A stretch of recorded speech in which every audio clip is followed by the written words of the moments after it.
Hello students, स्वागत है आप सभी का आपके अपने यूट्यूब चैनल अ मैथ्स वर्ड में। तो बच्चों, हम आप लोगों को मैट्रिक्स चैप्टर पढ़ा रहे थे, जिसका आज ये तीसरा पार्ट है। अब से पहले हमने आपको इस चैप्टर के 2 पार्ट दिए हुए हैं, जिनमें हमने आपको मैट्रिक्स के कई सारे टाइप्स के बारे में डिस्कशन किया है। हमने आपको उनकी डेफिनेशंस भी बताई है और उनके ऊपर बेस्ड एग्जाम्पल्स भी हमने आपको समझाए हुए हैं। इसी क्रम में आज हम अवयवों के कुछ और महत्वपूर्ण प्रकारों तथा परिभाषाओं की चर्चा करेंगे इस पार्ट में। बच्चों, अगर आपने अब से पहले वाले दोनों पार्ट्स नहीं देखे हैं तो उनका लिंक डिस्क्रिप्शन में है। बेहतर तरीके से सारा कुछ समझने के लिए आप उन दोनों पार्ट्स को भी जरूर देखें। और हाँ बच्चों, अगर आप इस चैनल पर नए हैं, पहली बार चैनल पर विजिट कर रहे हैं, तो चैनल को सब्सक्राइब कर लें और साथ में बेल आइकन को भी प्रेस कर लें और वीडियो को पूरा अंत तक देखें। तो आइए बच्चों, शुरू करते हैं। आज के इस पार्ट में हम पहली हेडिंग लेके चल रहे हैं, अव्युत्क्रमणीय आव्यूह। सबसे पहले आप हेडिंग डाल लीजिए, आव्यूहों के कुछ और महत्वपूर्ण प्रकार तथा परिभाषाएं, जिसमें हमने पहला प्रकार लिया है अव्युत्क्रमणीय आव्यूह। बच्चों, अव्युत्क्रमणीय आव्यूह क्या होता है? इसे बच्चों इंग्लिश में कहते हैं सिंगुलर मैट्रिक्स।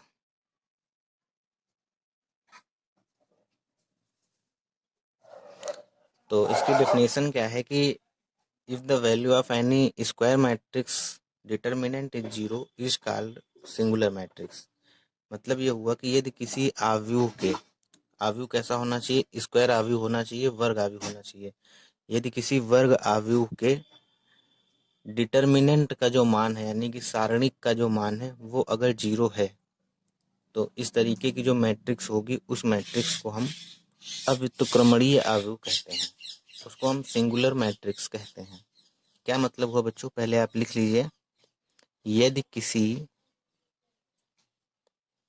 वर्ग आव्यूह के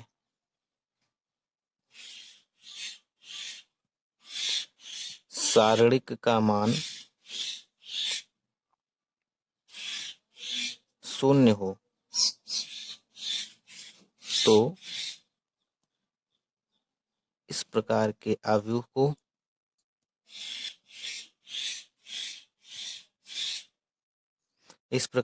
आव्यूह को अव्युत्क्रमणीय आव्यूह कहते हैं।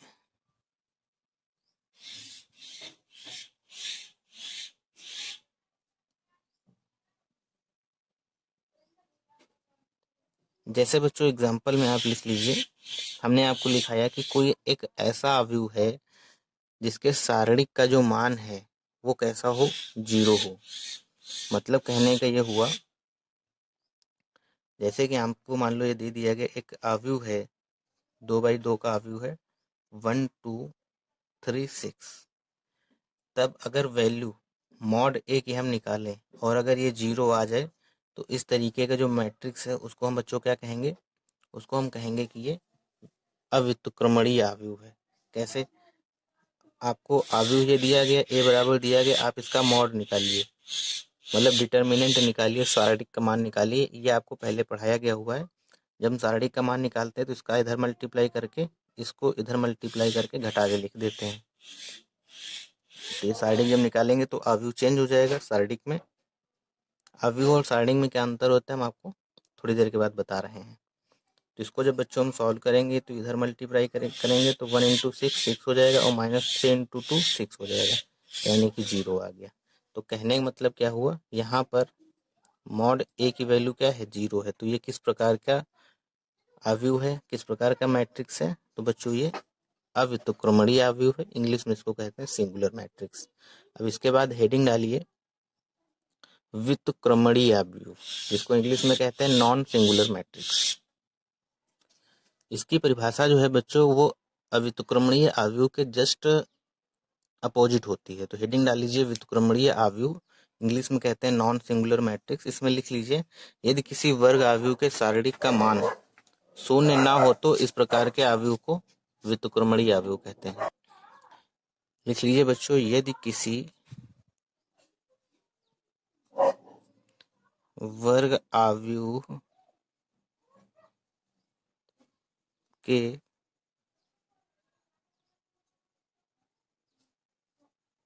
सारणिक का मान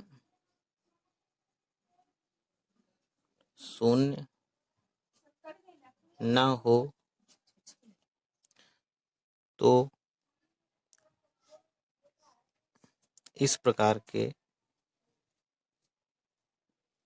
आव्यूह को व्युत्क्रमणीय आव्यूह कहते हैं।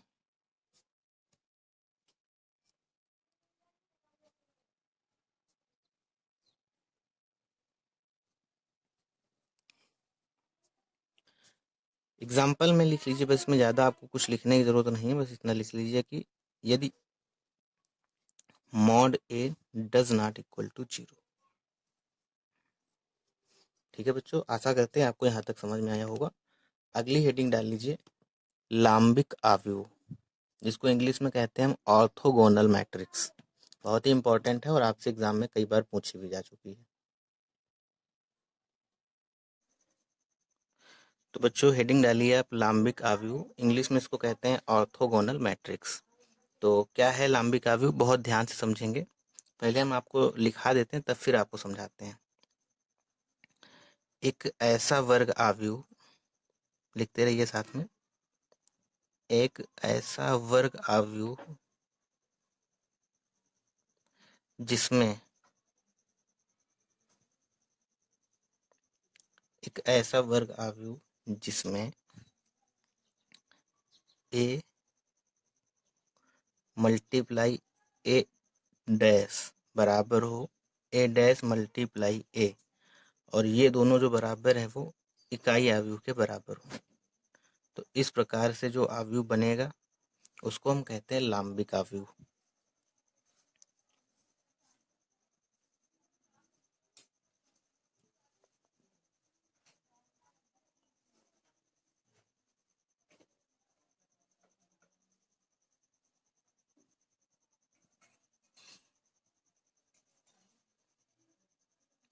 देखो बच्चों ध्यान से समझो, एक ऐसा वर्ग आव्यूह मतलब स्क्वायर मैट्रिक्स होनी चाहिए जिसमें ए का मतलब मूल मैट्रिक्स और ए डैश का मतलब होता है परिवर्त आव्यूह, जिसमें हमने आपको बताया था कि रो को कॉलम से तथा कॉलम को रो से चेंज कर दे,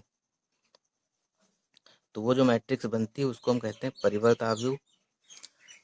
और ये बराबर होना चाहिए ए मल्टीप्लाई ए डैश, ये जो बराबर है होना चाहिए किसके, ए डैश मल्टीप्लाई में ए। और इन दोनों को हल करने पर जो वैल्यू आए वो आइडेंटिटी आए, यानी कि इकाई आव्यूह मिले। कैसे, मतलब एक एग्जांपल के माध्यम से आप इस बात को समझिए। जैसे मान लो आपको एक मैट्रिक्स दी गई है ए बराबर cos alpha sine alpha minus sine alpha और कॉस अल्फा। तो बच्चों इसका परिवर्त आव्यूह बताइए क्या होगा। इसका परिवर्त आव्यूह क्या होगा, रो को कॉलम से तथा कॉलम को रो से हम चेंज कर देते हैं, वही ए डैश होता है, हमने आपको बताया हुआ था। तो यहाँ पर रो है, इसको कॉलम में चेंज करेंगे, रो क्या है कॉस अल्फा साइन अल्फा, तो इसको जब हम कॉलम में चेंज करेंगे तभी हो जाएगा कॉस अल्फा साइन अल्फा। दूसरी रो क्या है माइनस का साइन अल्फा और कॉस अल्फा। तो इसको जो हमने रो को कॉलम से तथा कॉलम को रो से चेंज किया तो ये बन गई हमारी परिवर्त आव्यूह। कंडीशन को हमें क्या फॉलो कराना है, ये वाली, कि ए मल्टीप्लाई में ए डैश जो है ये बराबर होना चाहिए ए डैश मल्टीप्लाई में ए के। ये इसको आप ए डॉट ए लिख सकते हैं, इस तरीके से लिख लीजिए, बात वही है। आप मल्टीप्लाई को थोड़ा सा मल्टीप्लाई को लेके कंफ्यूजन में ना आए, इसलिए हम डॉट लिखे दे रहे, क्योंकि हमने डॉट करके ही बताया है आपको। ठीक है, अब चलिए सबसे पहले हम वैल्यू निकालते हैं ए डैश की। तो ए डैश का मतलब क्या है, हमें इसका और इसका आपस में मल्टीप्लाई कराना है, यानी कि cos alpha sine alpha minus sine alpha cos alpha, और इसके साथ हमें मल्टीप्लाई कराना है किसका, कॉस अल्फा का माइनस साइन अल्फा का साइन अल्फा और कॉस अल्फा का।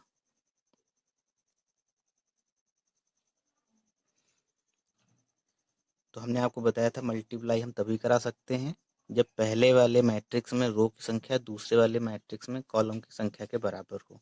तो देखिए यहाँ पर कितनी रो हैं, 1 और 2, 2 रो हैं पहले मैट्रिक्स में। अब देखिए दूसरे मैट्रिक्स में कितने कॉलम हैं, 1 2, दूसरे मैट्रिक्स में भी 2 कॉलम हैं, इसलिए इनका मल्टीप्लाई हम आपस में कर सकते हैं। मल्टीप्लाई करने का तरीका बच्चों हमने आपको बताया था कि रो का कॉलम से मल्टीप्लाई करते हैं। तो कॉस अल्फा का पहले एक कॉलम लेते हैं, उसी से सारी रो का मल्टीप्लाई, जब एक कॉलम का काम खत्म हो जाता है फिर दूसरी कॉलम को लेके चलते हैं। तो कॉस अल्फा का कॉस अल्फा के साथ मल्टीप्लाई करेंगे, प्लस लगा के साइन अल्फा का साइन अल्फा के साथ मल्टीप्लाई। इसी तरीके से फिर दूसरी रो को कॉलम से करेंगे तो माइनस साइन अल्फा, इसका मल्टीप्लाई करेंगे कॉस अल्फा के साथ में, और प्लस लगा के कॉस अल्फा का मल्टीप्लाई करेंगे साइन अल्फा के साथ में। अब दूसरे कॉलम से दोनों रो को मल्टीप्लाई करेंगे। तो पहली रो का दूसरे कॉलम के साथ यानी कि कॉस अल्फा का किसके साथ करेंगे, माइनस साइन अल्फा के साथ, और बीच में प्लस लगा के साइन अल्फा का कॉस अल्फा के साथ। अब बच्चों दूसरी रो उठाएंगे, फिर कॉलम के साथ करेंगे माइनस साइन अल्फा का माइनस साइन अल्फा के साथ,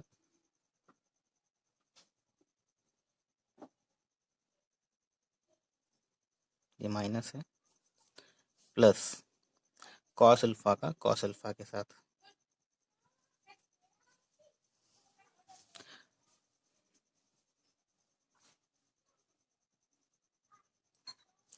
तो बच्चों ये देखिए कॉस स्क्वायर अल्फा लिखा हुआ है और ये प्लस में साइन स्क्वायर अल्फा लिखा हुआ है। तो cos square alpha plus sine square alpha की वैल्यू 1 होती है। इसके बाद यहाँ देखिए cos alpha minus sine alpha लिखा हुआ गुणे में, तो हो जाएगा minus sine alpha into cos alpha, यहाँ पर लिखा है प्लस में sine alpha into cos alpha, तो ये दोनों कैंसिल हो जाएंगे, मतलब पूरा पद। यहाँ देखिए minus sine alpha cos alpha लिखा है और यहाँ देखिए प्लस का साइन अल्फा कॉस अल्फा लिखा है, तो ये कट जाएगा। तो यहाँ क्या बचेगा, 0, और यहाँ ऊपर क्या बचेगा, 0, और यहाँ देखिए लिखा हुआ है माइनस माइनस प्लस हो जाएगा साइन स्क्वायर अल्फा और प्लस कॉस स्क्वायर अल्फा, इसकी वैल्यू भी क्या होती है, 1 होती है। तो देखिए बच्चों ए डैश हमें इकाई आव्यूह मिला कि नहीं मिला। इकाई आव्यूह मैंने आपको बताया था कि एक ऐसा वर्ग आव्यूह जिसमें विकर्ण इकाई हो, मतलब विकर्ण की वैल्यू 1 1 हो, बाकी जितने भी एलिमेंट हैं वो 0 मिले, तो इस तरीके के मैट्रिक्स को हम कहते हैं इकाई आव्यूह, यानी कि इसको हम क्या लिख सकते हैं, आई। अब हम वैल्यू निकालेंगे ए डैश ए की, और जब ए डैश ए की वैल्यू निकालेंगे वो भी हमारी यही आनी चाहिए। अगर दोनों इक्वल हैं, इकाई के बराबर हैं, तो हम कह सकते हैं इस प्रकार का जो मैट्रिक्स है वो लाम्बिक आव्यूह है, ऑर्थोगोनल मैट्रिक्स है। बात समझ में आई आपको। चलिए इसके बाद हम अब ए डैश की वैल्यू ए डैश ए की वैल्यू निकाल के आपको दिखा रहे हैं। सभी बच्चे लास्ट तक बने रहेंगे। तो बच्चों हम वैल्यू निकालेंगे ए डैश ए की। ए डैश हमें दिया गया है, ए डैश अभी हमने निकाला है, क्या है, cos alpha minus sine alpha और साइन अल्फा कॉस अल्फा, और ए की वैल्यू है cos alpha sine alpha minus sine alpha cos alpha. अब इनका हम आपस में प्रोडक्ट करेंगे, मल्टीप्लाई करेंगे, ध्यान से देखिएगा।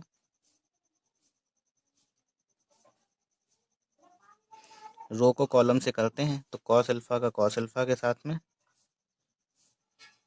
प्लस बीच में माइनस साइन अल्फा का माइनस साइन अल्फा के साथ में,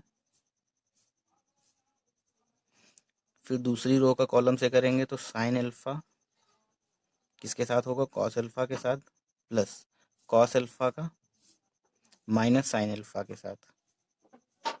इसके बाद बच्चों दूसरे कॉलम को लेके चलेंगे, पहली रो का दूसरे कॉलम से करेंगे तो cos alpha sine alpha minus plus लगा के माइनस साइन अल्फा और कॉस अल्फा। इसके बाद बच्चों इसके साथ करेंगे sine alpha plus cos alpha और कॉस अल्फा। अब आपस में गुणा करके लिख दीजिए बच्चों। ये देखिए cos alpha cos square alpha और ये प्लस साइन स्क्वायर अल्फा, इसकी वैल्यू होती 1। ये देखिए माइनस ये प्लस है, ये कैंसिल हो जाएगा। यहाँ पर देखिए ये प्लस है ये माइनस है, कैंसिल हो जाएगा, ये 0 बचेगा। और यहाँ पर sine alpha into sine alpha, sine square alpha और प्लस कॉस स्क्वायर अल्फा, इसकी वैल्यू 1 होती है, तो इसको यहाँ पर लिखेंगे 1। ये भी देखिए बच्चों इकाई के बराबर है 1 1 1 1 0 0, ठीक है। तो हम कह सकते हैं इसलिए ए डैश बराबर है किसके, ए डैश ए के, और ये किसके बराबर है, आइडेंटिटी के, इकाई आव्यूह के। तो इस प्रकार से जो आव्यूह मिलता है उसे हम कहते हैं लांबिक आव्यूह, इंग्लिश में इसको कहते हैं orthogonal matrix. If A be a square matrix such that this बराबर this, then A is called to be an orthogonal matrix, ठीक है बच्चों। आशा करते हैं आपको यहाँ तक समझ में आया होगा। इसके बाद आप हेडिंग डालिए संयुग्मी आव्यूह। तो बच्चों हेडिंग डाल लीजिए संयुग्मी आव्यूह, इंग्लिश में इसको कहते हैं कॉन्जुगेट मैट्रिक्स। इसकी डेफिनेशन पहले लिख लीजिए फिर आपको समझाते हैं। इसमें लिख लीजिए इसे ए बार से दर्शाते हैं। इसे किससे दर्शाते हैं बच्चों, ए बार से दर्शाते हैं या प्रदर्शित करते हैं। इसकी डेफिनेशन में लिख लीजिए जब किसी सम्मिश्र आव्यूह, सम्मिश्र आव्यूह के बारे में बच्चों हमने आपको पहले वाले वीडियो में बताया था कि एक ऐसा आव्यूह जिसके सभी अवयव जो हैं वो सम्मिश्र संख्याएं हो, उसको हम कहते हैं सम्मिश्र आव्यूह। सम्मिश्र संख्याएं क्या होती हैं, जो a प्लस आई बी के फॉर्म में लिखी होती हैं वो संख्याएं सम्मिश्र संख्याएं होती हैं। तो संयुग्मी आव्यूह में हम आपको बता रहे हैं कि इसे a बार से दर्शाते हैं। डेफिनेशन में लिखिए जब किसी सम्मिश्र आव्यूह के सभी अवयव उन सम्मिश्र संख्याओं की संयुग्मी सम्मिश्र संख्याएं हों,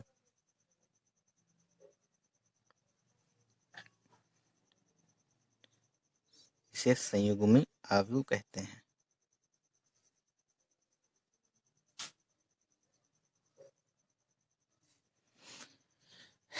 फिर से समझिए बच्चों, जब किसी सम्मिश्र आव्यूह के सभी अवयव उन सम्मिश्र संख्याओं की संयुग्मी सम्मिश्र संख्याएं हों, तो इस प्रकार के आव्यूह को बच्चों हम संयुग्मी आव्यूह कहते हैं। कहने का मतलब क्या हुआ, जब किसी सम्मिश्र आव्यूह, तो सबसे पहले तो हम सम्मिश्र आव्यूह ले लेते हैं। सम्मिश्र आव्यूह क्या होता है, मतलब कि जिसमें सभी अवयव कैसे हों, सम्मिश्र संख्याएं के रूप में हो, यानी कि 1 माइनस 2i मान लो लिखा हुआ है, 3 प्लस 4i लिखा हुआ है, ये मान लिया 4 माइनस आई लिखा हुआ है, ये मान लिया कि 3 प्लस 2 प्लस 3i लिखा हुआ है। जब किसी सम्मिश्र आव्यूह के सभी अवयव उन सम्मिश्र संख्याओं की संयुग्मी सम्मिश्र संख्याएं हों। अच्छा बच्चों बताइए, जैसे लिखा हुआ है a प्लस आई बी, ये एक सम्मिश्र संख्या लिखी है, इसका संयुग्मी सम्मिश्र संख्या क्या होगी, इसकी संयुग्मी संख्या क्या होगी, तो हम इसको कहेंगे a माइनस आई बी। ये तो संयुग्मी होता है, ये तो कॉन्जुगेट होता है। ए प्लस आई बी का संयुग्मी क्या होगा, ए माइनस आई बी। तो कहने का मतलब वही हुआ, जैसे हमको एक मैट्रिक्स ए दी गई है, ये हमें इसका संयुग्मी आव्यूह बताना हो, कॉन्जुगेट मैट्रिक्स बताना हो, तो ये हो जाएगा ए बार बराबर जितने अवयव हैं इनका हमें संयुग्मी करके लिख देना है, यानी कि 1 प्लस 2i, 3 प्लस 4i का संयुग्मी करेंगे तो 3 माइनस 4i, 4 माइनस आई का संयुग्मी करेंगे तो 4 प्लस आई, 2 माइनस 2 प्लस 3i का संयुग्मी करेंगे तो 2 माइनस 3i। यही बच्चों संयुग्मी आव्यूह है। तो बात समझ में आपको आई होगी। फिर से डेफिनेशन देखिए, जब किसी सम्मिश्र आव्यूह के सभी अवयव, सम्मिश्र आव्यूह के सभी अवयव उन सम्मिश्र संख्याओं के संयुग्मी सम्मिश्र संख्या हो, इनके जो अवयव हैं ये संयुग्मी सम्मिश्र संख्या हो। देखिए इसका संयुग्मी क्या है, ये हो जाएगा, इसका संयुग्मी क्या है, ये है, इसका संयुग्मी क्या है, ये है, इसका संयुग्मी क्या है, ये है। तो इस प्रकार से जो आव्यूह हमको मिले उसे बच्चों हम संयुग्मी आव्यूह कहते हैं। आशा करते हैं आपको यहाँ तक समझ में आया होगा। बढ़ते हैं नेक्स्ट टाइप की तरफ। सभी बच्चे वीडियो के लास्ट तक बने रहेंगे और इन सारी परिभाषाओं को अपने कॉपी में नोट करते हुए चलेंगे। इसके बाद बच्चों नेक्स्ट टाइप है, हेडिंग डालिए संयुग्मी परिवर्त आव्यूह। इसको इंग्लिश में कहते हैं कॉन्जुगेट ट्रांसपोज मैट्रिक्स। बिल्कुल संयुग्मी आव्यूह से ही ये आगे बढ़ेगा, संयुग्मी परिवर्त आव्यूह। संयुग्मी परिवर्त आव्यूह निकालने के लिए आपके पास संयुग्मी आव्यूह का होना बहुत जरूरी है, तभी आप उसका परिवर्त आव्यूह निकाल पाएंगे। और बहुत आसान है, कुछ भी नया नहीं है, बस संयुग्मी आव्यूह को आप लीजिए और उसका परिवर्त आव्यूह कर दीजिए, बस वही आपका संयुग्मी परिवर्त आव्यूह है। यानी कि ए बार डैश की वैल्यू आपको निकालनी रहेगी। तो इसमें लिख लीजिए संयुग्मी आव्यूह के संयुग्मी आव्यूह के परिवर्त आव्यूह को संयुग्मी आव्यूह के परिवर्त आव्यूह को संयुग्मी परिवर्त आव्यूह कहते हैं।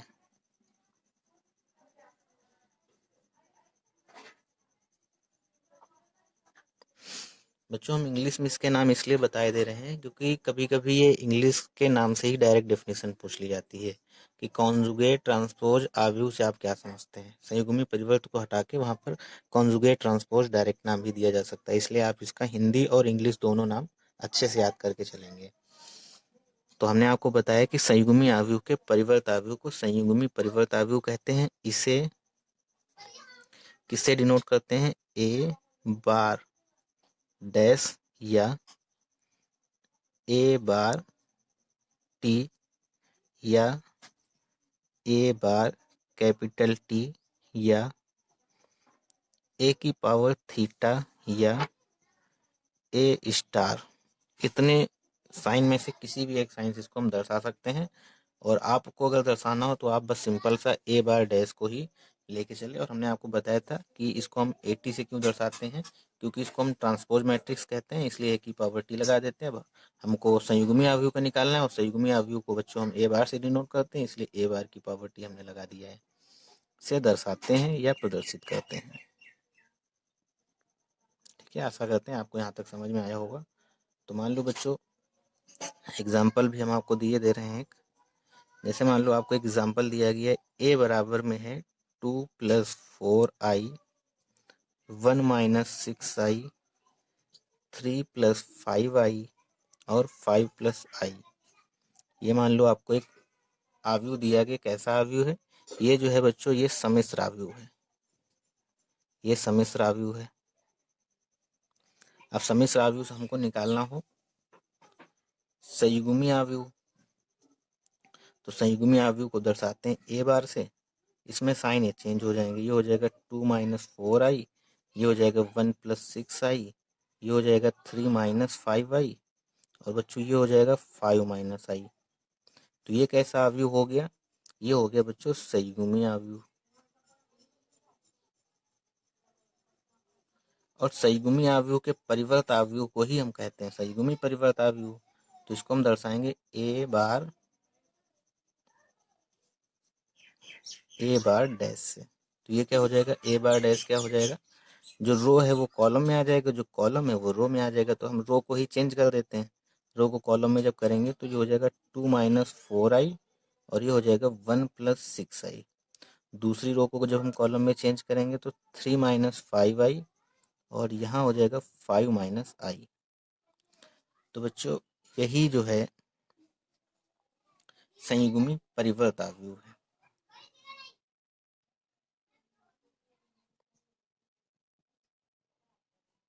संयुग्मी परिवर्त आव्यूह है। तो बच्चों आशा करते हैं आपको ये समझ में आया होगा, नोट डाउन कर लीजिए और बढ़ते हैं हम नेक्स्ट टाइप की तरफ। यहाँ तक आप नोट कीजिए। तो बच्चों नेक्स्ट टाइप है, हेडिंग डाल लीजिए हर्मिटियन आव्यूह। इसको इंग्लिश में भी हम हर्मिटियन आव्यूह ही कहते हैं, हर्मिटियन मैट्रिक्स ही कहते हैं। कभी कभी इसको हर्मिशियन मैट्रिक्स भी लोग पढ़ते हैं और आप चाहे तो स्पेलिंग के अकॉर्डिंग हर्मिटियन मैट्रिक्स भी इसको पढ़ सकते हैं। बहुत ही आसान है और ये बिल्कुल संयुग्मी परिवर्त आव्यूह के ऊपर डिपेंड करता है, ये उसी से रिलेटेड है।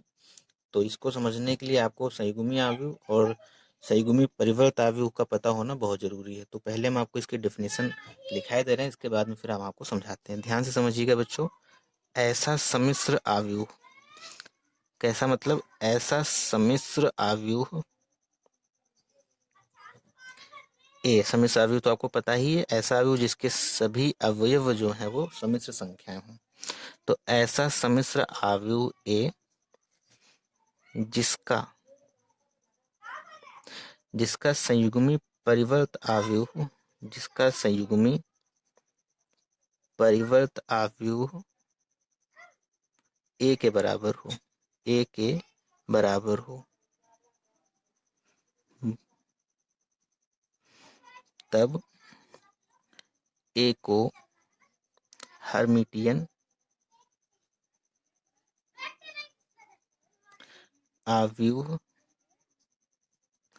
कहते हैं। कहने का मतलब बच्चों क्या हुआ, एक ऐसा सम्मिश्र आव्यूह ए हो जिसका जब हम संयुग्मी परिवर्त आव्यूह निकालें तो वो अपने सम्मिश्र आव्यूह के बराबर हो, तो इस प्रकार के आव्यूह को हम हर्मिटियन आव्यूह कहते हैं। कहने का मतलब ये हुआ कि इसमें हमको ये प्रूफ करना है कि जो ए ये या ए की पावर आप थीटा कहते हैं तो थीटा भी कह लीजिए, या अगर आप इसको स्टार से डिनोट कर रहे हैं तो स्टार ही कह लीजिए, ये किसके बराबर हो, अपने मूल आव्यूह यानी कि ए के बराबर हो।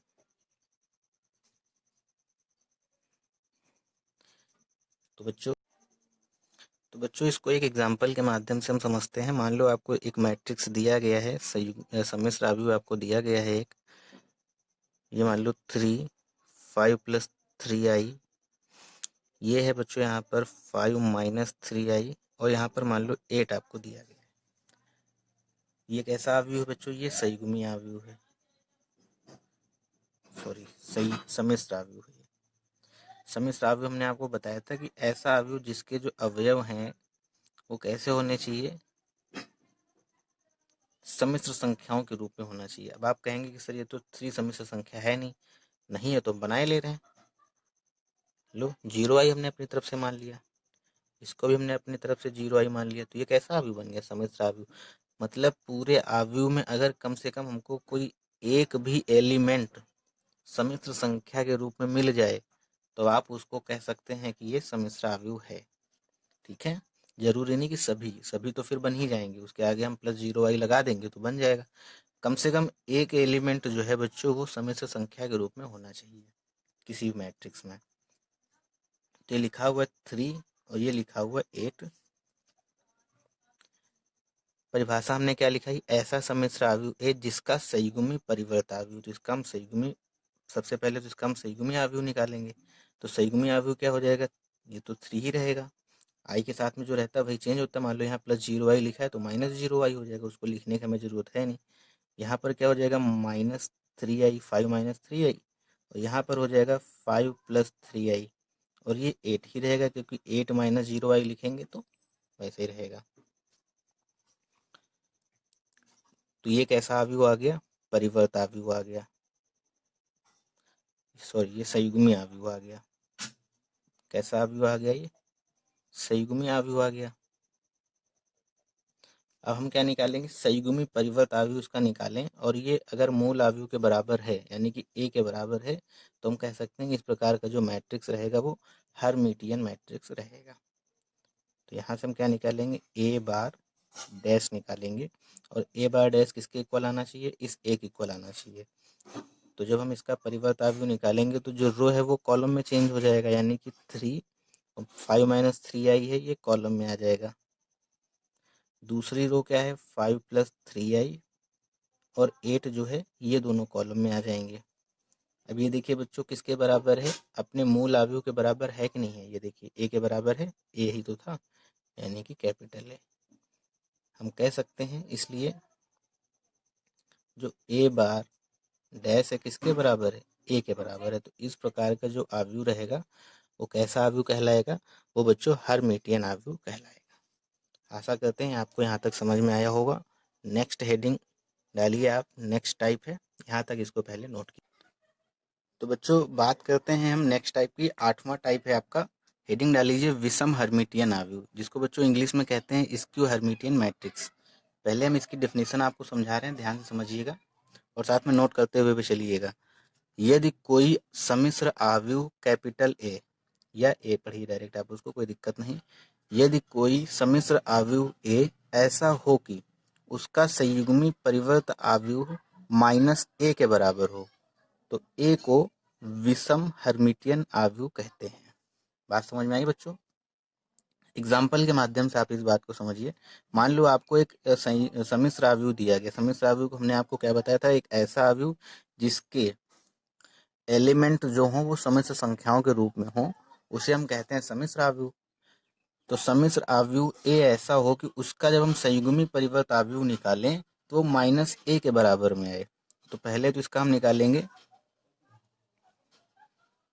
परिवर्त आव्यूह निकालेंगे। तो इसका बच्चों परिवर्त आव्यूह क्या आएगा? सॉरी, इसका हम पहले संयुग्मी आव्यूह निकालेंगे। सम्मिश्र आव्यूह इसका पहले हम संयुग्मी आव्यूह निकालेंगे। संयुग्मी आव्यूह को ए बार से डिनोट करते हैं। तो ये हो जाएगा बच्चों 0, ये हो जाएगा 8 माइनस 4i, ये हो जाएगा माइनस 8 माइनस 4i, और ये हो जाएगा 0। ये तो 0 ही रहेगा।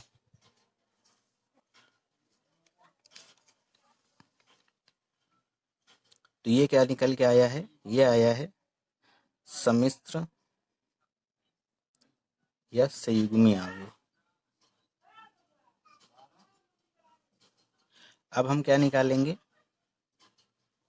अब बच्चों हम निकालेंगे संयुग्मी परिवर्त आव्यूह, यानी कि ए बार डैश निकालेंगे। तो जो रो है वो कॉलम में आ जाएगा, जो कॉलम है वो रो में आ जाएगा। तो रो क्या है? 8 माइनस 4i, तो ये कॉलम में आ जाएगा। तो 0 8 माइनस 4i, दूसरी रो कॉलम में परिवर्तित हो जाएगी। तो माइनस 8 माइनस 4i, और ये 0। अच्छा बच्चों, हमें प्रूफ करके लाना है कि ये माइनस 1 इक्वल होगा। तो यहाँ पर हम माइनस जो है वो कॉमन लिए ले रहे हैं। तो माइनस जब हम कॉमन लेंगे तो सभी एलिमेंट से जो है माइनस कॉमन निकल के बाहर आएगा। तो माइनस जब कॉमन लेंगे तो यहाँ तो 0 ही रहेगा, यहाँ से माइनस कॉमन बाहर निकल के आएगा। तो ये प्लस का 8 हो जाएगा, और ये माइनस माइनस प्लस का 4i हो जाएगा। और ये बच्चों इसी तरीके से हो जाएगा। माइनस जब कॉमन लेंगे तो ये हो जाएगा माइनस का 8, और ये हो जाएगा प्लस का 4i, और ये 0 ही रहेगा। अब ये किसके बराबर में है? ये ए के बराबर में है। ये तो ए के बराबर में, और ये माइनस है। ध्यान से देखिए, ये किसके बराबर में है? ये माइनस है, और ये ए के बराबर में है। तो हम कह सकते हैं, क्या कह सकते हैं कि ए बार डैश बराबर में माइनस है। तो यही डेफिनेशन हमारी देखो प्रूफ हो गई। डेफिनेशन क्या थी? कोई एक ऐसा सम्मिश्र आव्यूह ए ऐसा हो कि उसका जो संयुग्मी परिवर्त आव्यूह है वो माइनस ए के बराबर में हो, संयुग्मी परिवर्त आव्यूह माइनस ए के बराबर में हो। तो इस प्रकार के आव्यूह को हम क्या कहते हैं? विषम हर्मिटियन आव्यूह कहते हैं। तो यहाँ तक बच्चों नोट कर लीजिए। बढ़ते हैं हम नेक्स्ट टाइप की तरफ। नेक्स्ट टाइप है बच्चों, हेडिंग डाल लीजिए त्रिकोणीय आव्यूह। इसको इंग्लिश में कहते हैं ट्रायंगुलर मैट्रिक्स। क्या होती है ट्रायंगुलर मैट्रिक्स? पहले इसमें लिख लीजिए, एक ऐसा वर्ग आव्यूह, एक ऐसा वर्ग आव्यूह, एक ऐसा वर्ग आव्यूह जिसके या जिसमें, एक ऐसा वर्ग आव्यूह जिसमें उसके विकर्ण के नीचे या ऊपर के सभी अवयव शून्य हो, 0 हो। तो इस प्रकार के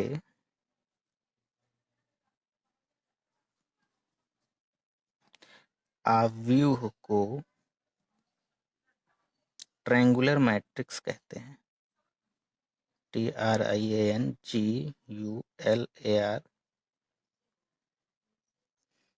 कहते हैं।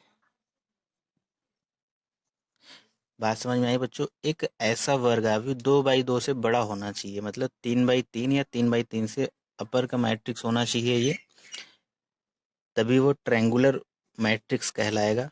कहने का मतलब ये हुआ एक ऐसा वर्गावयु जिसमें उसके विकर्ण के नीचे या विकर्ण के ऊपर के जितने भी एलिमेंट हैं वो सभी जीरो हों, तो इस प्रकार के मैट्रिक्स को हम ट्रायंगुलर मैट्रिक्स कहते हैं।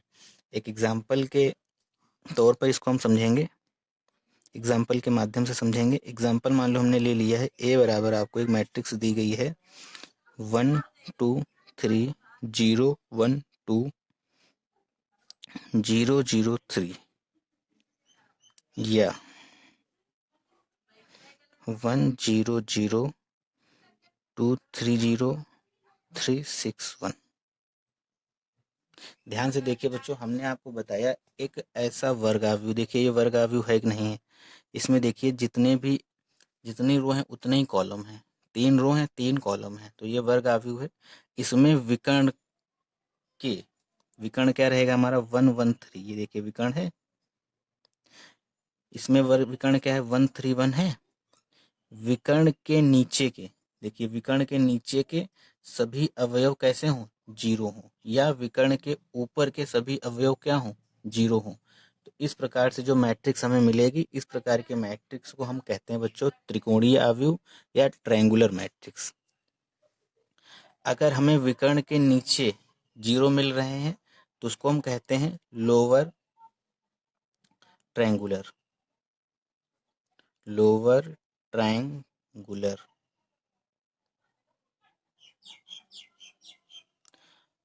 मैट्रिक्स।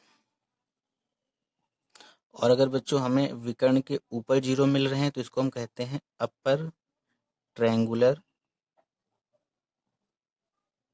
मैट्रिक्स। इस बात को आप अपने शब्दों में लिख लीजिए। तो आशा करते हैं आपको यहाँ तक समझ में आया होगा। विकर्ण के नीचे या विकर्ण के ऊपर अगर सभी एलिमेंट हमें जीरो मिले तो इस प्रकार के आव्यूह को हम कहते हैं त्रिकोणीय आव्यूह। त्रिकोणीय आव्यूह इसलिए कहते हैं, देखिए इसकी संरचना किस तरीके से बन गई, त्रिकोण टाइप की बन गई, देखिए। इसीलिए हम आपसे कह रहे हैं कि ये 2x2 से बड़ी होनी चाहिए। अगर कोई 2x2 की मैट्रिक्स हमने ले ली 1 0 0 2, अब देखिए इसमें त्रिकोण तो बन नहीं रहा, कहीं एक ही एक एलिमेंट है, ठीक है। तो ये देखिए अगर 4x4 की लेंगे तो उसमें भी त्रिकोण टाइप की एक आकृति बनेगी, ये देखिए। इसलिए इसको हम कहते हैं त्रिकोणीय आव्यूह या ट्रायंगुलर मैट्रिक्स। तो यहाँ तक बच्चों आप नोट कर लीजिए। इसके बाद में बच्चों अब हम कुछ अलग टाइप की हेडिंग आपको बताने जा रहे हैं जिनसे परीक्षा में क्वेश्चंस पूछे जाते हैं, इससे भी पूछे जाते हैं, उससे प्रश्न बनते रहते हैं। तो बढ़ते हैं नेक्स्ट हेडिंग की तरफ, यहाँ तक आप नोट डाउन कर लीजिए। अब ज़्यादातर जितने टाइप्स होते हैं मैट्रिक्स के हमने आपको कंप्लीट करा दिए हैं। लगभग 10 टाइप हमने आपको पिछले वाले लेक्चर में बताए थे, पिछले वाले पार्ट्स में बताए थे, और 9 टाइप ये हो गए, तो लगभग 19 या 20 टाइप हमने आपको बता दिए हैं मैट्रिक्स के, जो कि आपके एग्जाम के व्यू से बहुत ही इंपॉर्टेंट हैं। और आशा करते हैं कि आपको सभी टाइप बिल्कुल अच्छे से समझ में भी आए होंगे। उनको आप एक कॉपी में नोट कर लीजिए और उनको रिविजन करते रहिए, आपके दिमाग में बिल्कुल सेट हो जाएंगे बच्चों। इसके बाद हेडिंग डाल लीजिए, आपका 10वां टाइप है इसी में, जिससे जो कि आपके लिए बहुत ही बहुत ही बहुत ही बहुत ही ज़्यादा महत्वपूर्ण है। इसको कहते हैं सखंडज आव्यूह। सखंडज आव्यूह, इंग्लिश में इसको कहते हैं एडजॉइंट मैट्रिक्स।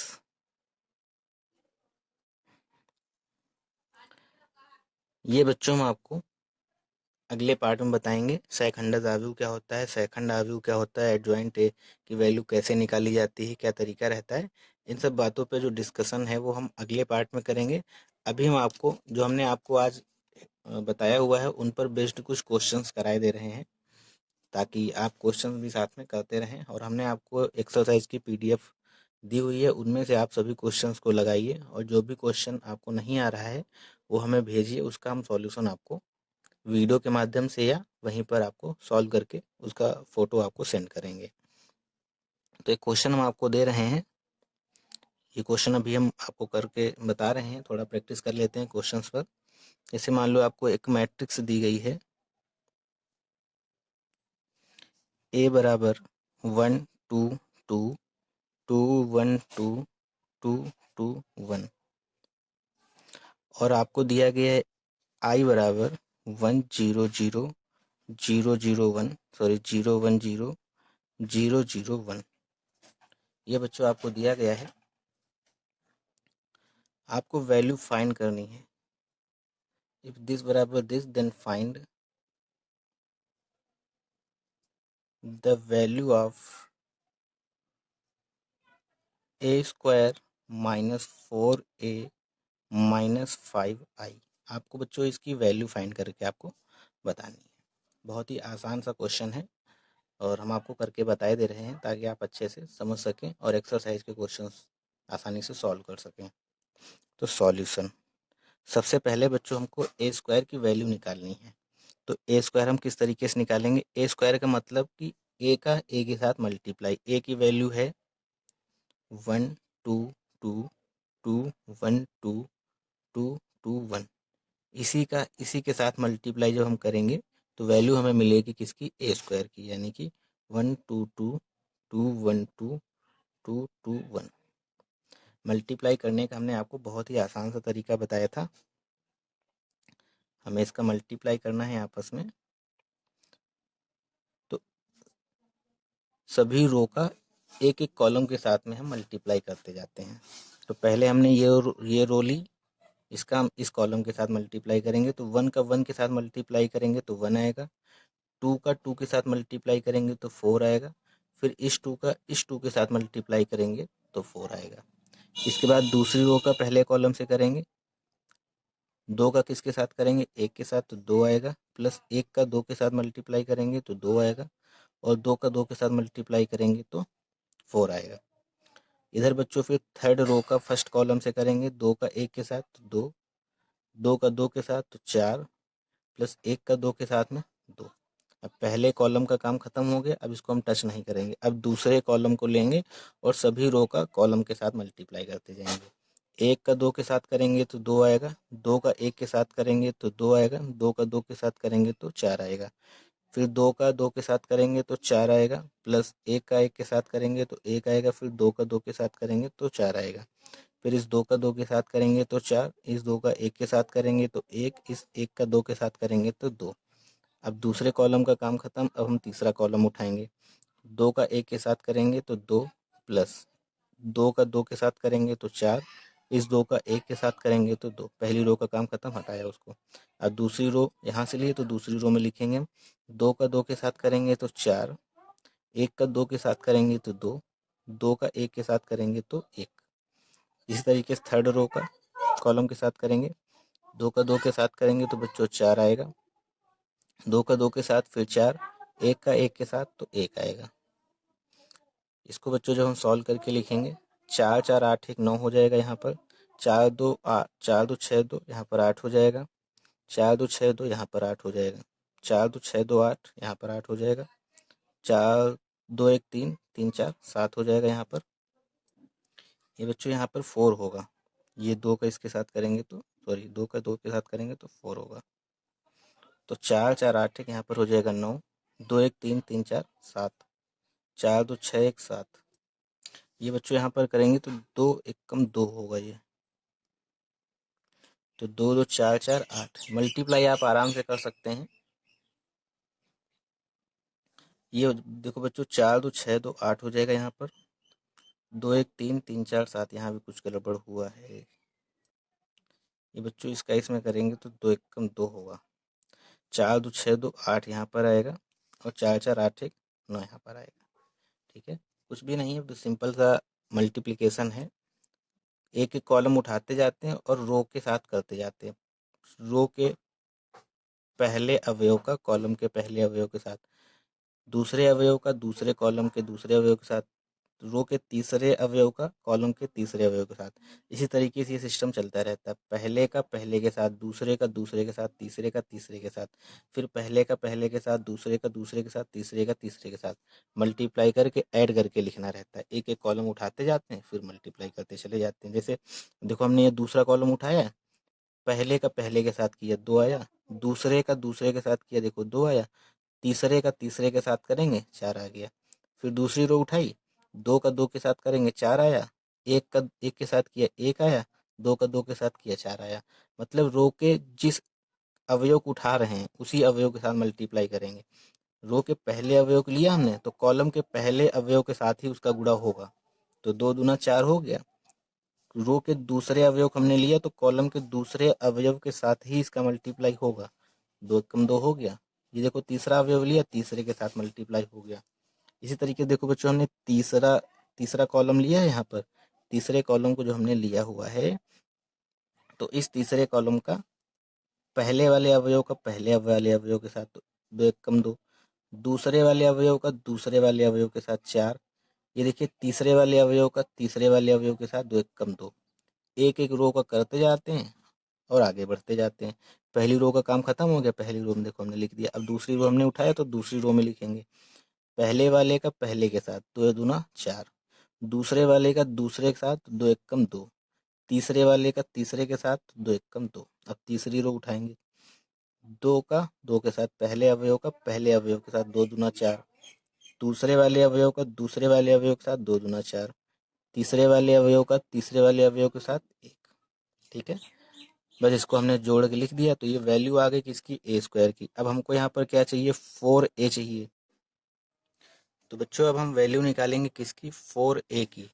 4a की वैल्यू निकाल लीजिए। 4a का मतलब क्या हुआ, a के साथ में 4 का मल्टीप्लाई। a की वैल्यू तो यही है 1 2 2 2 1 2 2 2 1। तो जब बच्चों इसका मल्टीप्लाई करेंगे तो प्रत्येक अवयव के साथ मल्टीप्लाई इसका होगा। यानी कि 4 का मल्टीप्लाई करेंगे 1 में तो हो जाएगा 4, ये हो जाएगा 8, ये हो जाएगा 8, यहाँ भी हो जाएगा 8, यहाँ हो जाएगा 1 के साथ 4 का करेंगे तो 4, ये हो जाएगा 8, ये भी 8, ये भी 8 और ये 4। तो ये बच्चों वैल्यू आ गई किसकी, 4a की। वैल्यू निकालेंगे 5i की। तो जब बच्चों हम वैल्यू निकालेंगे 5i की तो i की वैल्यू है, i के साथ में 5 का मल्टीप्लाई। i की वैल्यू 1 0 0 0 1 0 0 0 1। इसके साथ जब इसका मल्टीप्लाई करेंगे तो 5 के साथ 1 का करेंगे तो 5 हो जाएगा, बाकी इधर 0, यहाँ 5 हो जाएगा, यहाँ 0, यहाँ 0 0, ये 5। तो डायरेक्ट बस हमको कुछ नहीं घटा के लिखना है। यहाँ तक आप नोट कीजिए, फिर हमें ये रफ करना है।